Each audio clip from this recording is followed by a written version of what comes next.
একদিন হঠাৎ মনের মধ্যে একটা ভাবনা জন্ম নিয়েছিল। সত্যিকারের বেঁচে থাকা বলতে আমরা ঠিক কী বুঝি?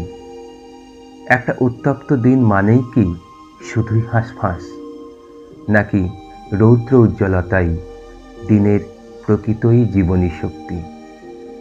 আসলে আপেক্ষিক ভালো থাকাটা সত্যি হয়তোবা চিরন্তন জীবনী শক্তির নিশান নাও হতে পারে। আর এই ভাবনা থেকেই দহনের জন্ম। হয়তোবা বৈপরীত্যই জীবন। সত্যি তো, আমরা ভিতরে ভিতরে প্রতিনিয়তই পুড়ে চলেছি। হতে পারে আগামীর এক টুকরো ভালো থাকার আশায়। একটা ছোট্ট লেখা, নাম দিয়েছি দহন। একটা গাছ, একটুখানি জল আর একটু বেশি সবুজ। একটা মন, একটুখানি প্রেম আর একটু বেশি সতেজ। একটা দিন, একটুখানি উত্তাপ আর একটু বেশি ঝলমলে।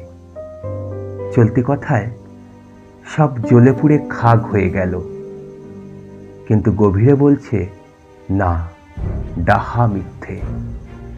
দহনি সবুজ, দহনি সতেজ, দহনি ঝলমলে, যার জন্য দরকার শুধু একটুখানি জল, একটুখানি প্রেম আর একটুখানি উত্তাপ।